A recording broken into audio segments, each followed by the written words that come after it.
Warahmatullahi wabarakatuh. Saya ucapkan selamat datang kepada Pak Jati selaku dosen rekayasa nilai dan kepada teman-teman yang saya cintai dan saya banggakan.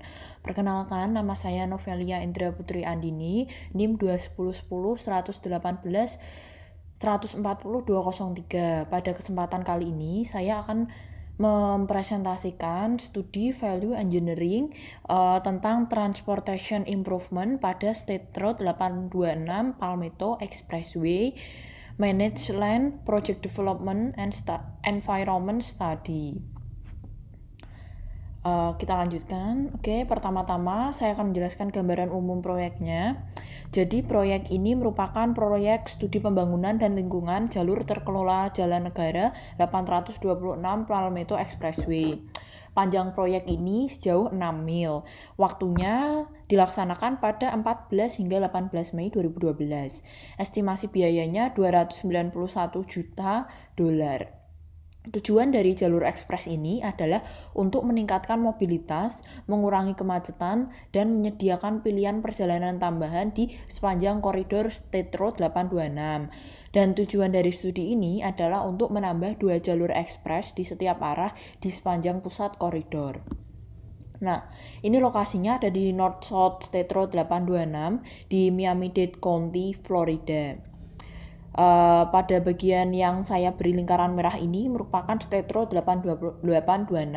State Road 826 ini menghubungkan selatan Miami-Dade County ke utara Miami-Dade County.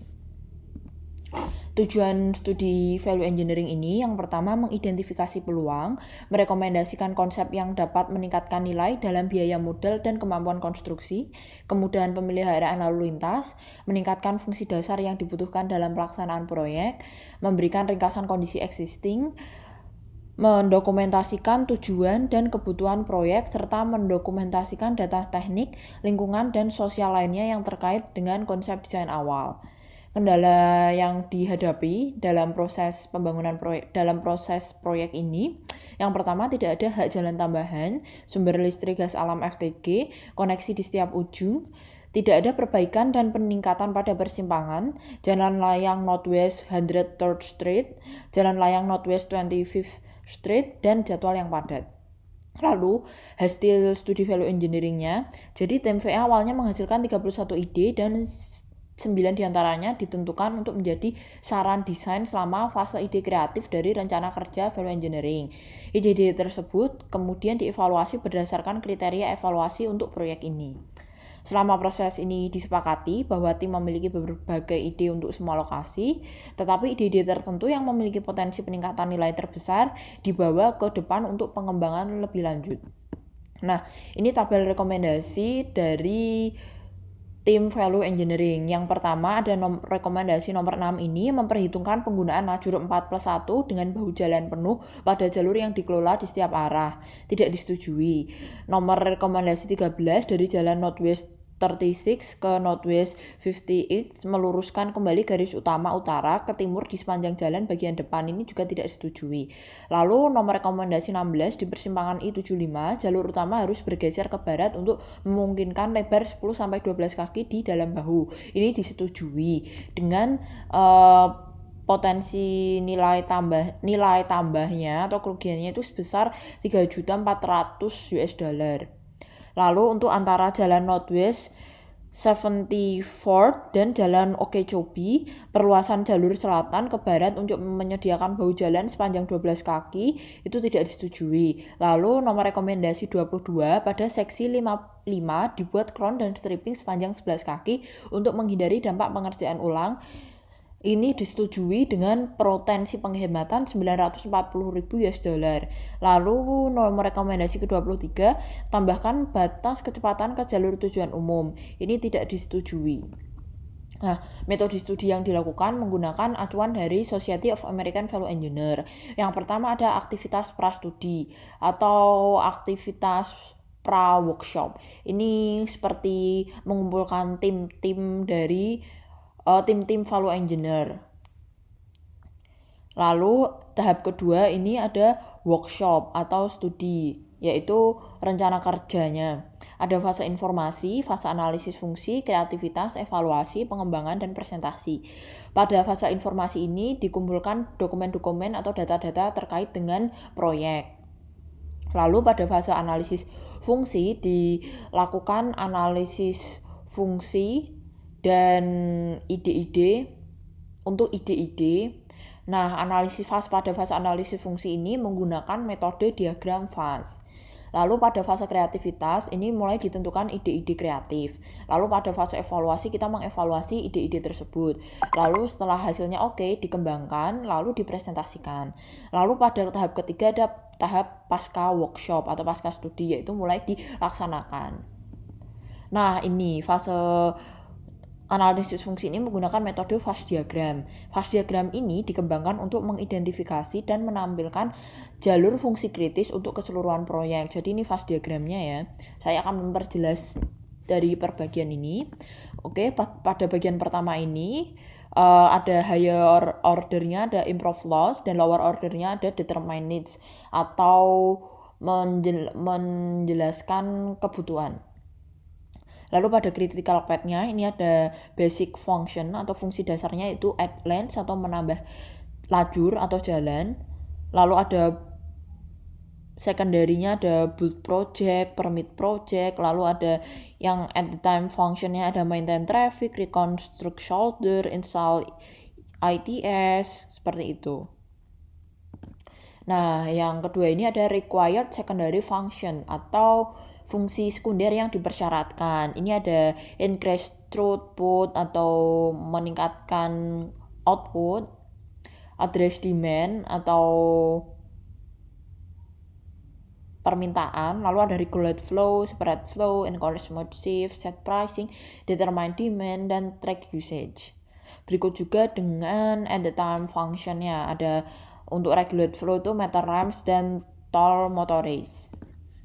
Nah, ini ada yang bagian ketiga, ini ada design objective, yaitu satisfy regulation, memuaskan regulasi. Lalu all the time function atau fungsi sepanjang waktu, ini ada educate official atau mengedukasi petugas, lalu minimize maintenance, ini ada meminimalkan pemeliharaan perawatan. Lalu ini ada tahap evaluasi. Ada 9 kriteria evaluasi yang berhasil diidentifikasi oleh tim value engineer. Yang pertama ada biaya modal, lalu kemudian konstruksi, perawatan di masa mendatang, dampak pada penjadwalan, operasi lalu lintas, pemeliharaan atau kontrol lalu lintas, membutuhkan variasi atau pengecualian, memenuhi kebutuhan di masa mendatang, dan dukungan publik.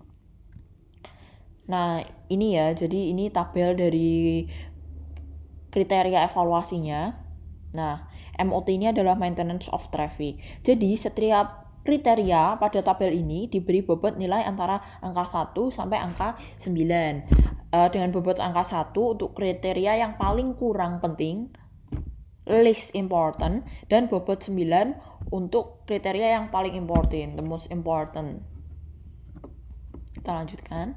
Setelah menentukan kriteria tadi, ide-ide tadi kemudian dinilai berdasarkan kriteria yang sudah ditetapkan. Cara penilaiannya yaitu untuk masing-masing ide didiskusikan dan diberi nilai antara angka 1 sampai 5. Untuk setiap kriterianya dengan nilai 1 untuk yang kurang menguntungkan dan nilai 5 untuk yang paling menguntungkan. Nah, ini ya, contohnya ada di sini. Misalnya ada pada ide nomor 16 ini at the I-75 interchange, the mainline alignment should be modified to allow for 10 till 12 feet inside shoulder. Ini pada capital cost is of construction, shoulder impact, lalu ada MOT, ada mid future need, dan public buy-in. Dia mendapat nilai 3 kriterianya. Jadi dia cukupan ya antara untung dan tidak menguntungkan. Lalu pada future maintenance dan traffic operation dia mendapatkan nilai 3,5, dan pada require variation or exception dia mendapat nilai 4. Jadi dia paling menguntungkan tuh pada poin require variation or exception. Ini tadi saya kembalikan. Jadi ini yang nilai tertingginya tadi membutuhkan variasi atau pengecualian. Kembalikan lagi. Oke, saya lanjutkan. Setelah dilakukan penilaian, kemudian nilai tersebut ditotal. Nilai total inilah yang menjadi acuan evaluasi saran desain, apakah saran tersebut digunakan atau tidak. Nah, ini kita bisa lihat nilai totalnya ada di pojok ini, total. Nilai total ini didapatkan dengan cara mengalihkan nilai ID pada tabel 6.1 yang ada tadi ya, dengan bobot nilai pada tabel 6.12 untuk masing-masing kriteria, kemudian dijumlahkan untuk setiap ID-nya. Jadi 6.1 dan 6.12. Jadi tadi kriteria 1 hingga 9 dan kriteria 1 hingga 5. Lalu dikalikan dan muncullah angka-angka ini. Misalnya ada yang ini point at the E75 interchange tadi, dia mendapatkan nilai pada capital cost 18, charge is construction-nya 3, future maintenance-nya 4, schedule impact-nya 9, traffic operation-nya 315, MOT-nya 6, require variation or exception-nya 20, mid future need-nya 21, dan public buy-in-nya 24, hingga totalnya 146,5. Jadi semakin tinggi dia akan semakin menguntungkan dan semakin peluang untuk digunakannya akan semakin tinggi pula. Ini yang tertinggi kebetulan ada di ini at the E75 interchange. Lalu saya akan menjelaskan rekomendasi value engineering yang telah ditentukan oleh tim value engineer. Yang pertama ada rekomendasi nomor 6, yaitu memperhitungkan penggunaan lajur 4+1 dengan bahu jalan penuh pada jalur yang dikelola di setiap arah. Jadi ini ya gambar potongannya, potongan melintangnya. Lalu alternatif yang dipilih ini, alternatif dokumen project development dan environment menunjukkan 2 manage line dan 4 jalur umum selebar 11 kaki dengan rentang lebar median 12 kaki hingga kurang dari 4 kaki pada titik jepit tertentu seperti pada jalan 103rd Northwest. Daerah-daerah tertentu memiliki jalur tambahan untuk akses ke jalur yang dikelola, dan satu wilayah terdapat 2 manage line dan hanya 3 jalur umum. Ujung jalur manage line saat ini berada di selatan State Road 836 dengan koneksi ke sistem manage line dari State Road 836 timur dan barat di area Northwest 25th Street dan Northwest 36th Street, dan titik akses perantara di utara State Road 27 sebelum Northwest 103rd Street. Sistem manage line meluas dan berakhir setelah persimpangan I-75 ke sistem lereng baru ke north border dari south border I-75. Nah, alternatif VE-nya untuk fase sementara, pemerintah dapat mengimplementasikan manage line tunggal 11 kaki dan dilanjutkan bahu jalan 12 kaki dari State Road 836 ke utara dari persimpangan I-75. Tidak diperlukan pelebaran untuk fase ini, yang hanya membutuhkan pengecatan dealignator dan infrastruktur tol. Untuk keuntungan dari rekomendasi ini, biaya awal yang rendah, dampak operasional yang lebih sedikit dalam memisahkan diferensial kecepatan dan jenis kendaraan, menyediakan aliran pendapatan, mengurangi dampak ke area konstruksi, memanfaatkan infrastruktur. Lalu kerugiannya, kekhawatiran yang mungkin timbul mengenai aliran lalu lintas yang berdampak lebih lambat. Lalu jalur terkelola tunggal belum pernah diterapkan sebelumnya di Florida. Lalu pemeliharaan dealignator bermasalah. Nah, ini kategori Federal Highway Administration ya. Dia memenuhi faktor keamanan, operasi, dan konstruksi. Lalu dari rekomendasi ini, pendapatan potensialnya sebesar 5,36 juta US dollar. Lalu ada rekomendasi nomor 13, yaitu dari jalan Northwest 36 ke Northwest 58, meluruskan kembali garis utama utara ke timur di sepanjang jalan bagian depan. Nah, ini ada potongannya, potongan melintang ya. Northwest 36 Street to Northwest 58 Street. State Road 826. Ini juga potongan melintangnya seperti ini. Nah, alternatif yang dipilih, alternatif dokumen Project Development dan Environment menunjukkan pelebaran kecil State Road 826 baik dalam arah north border dan south border dari Northwest 36 Street ke Northwest 58 Street karena kendala right of way. di kedua sisi. Kendala right of way akan mengurangi jarak yang tersedia untuk memperluas jalan, untuk mendapatkan bahu jalan sepanjang 10 hingga 12 kaki di sepanjang managed line. Alternatif project development dan environment menunjukkan bahu jalan 6 kaki di arah south border dan bahu jalan 8 kaki di arah north border. Pada alternatif VE-nya, jika pemerintah tidak menentukan right of way di sepanjang sisi timur north border State Road 826, maka perataan center line dapat digeser sekitar 6 kaki ke timur untuk mendapatkan bahu jalan sepanjang 12 kaki ke arah south border. Dinding penghalang luar north border yang diusulkan dalam project development dan environment akan digeser 10 kaki ke timur yang akan mengakomodasi pergeseran penurunan center line 6 kaki ditambah 4 kaki lainnya untuk juga meningkatkan bahu jalan menjadi 12 kaki di bagian north border. Nah, pada kategori Federal Highway Administration, dia pada rekomendasi kali ini memasuki kategori keselamatan dan operasi. Namun dia mempunyai nilai tambah potensial atau kerugiannya sebesar 1.282.000 US dollar.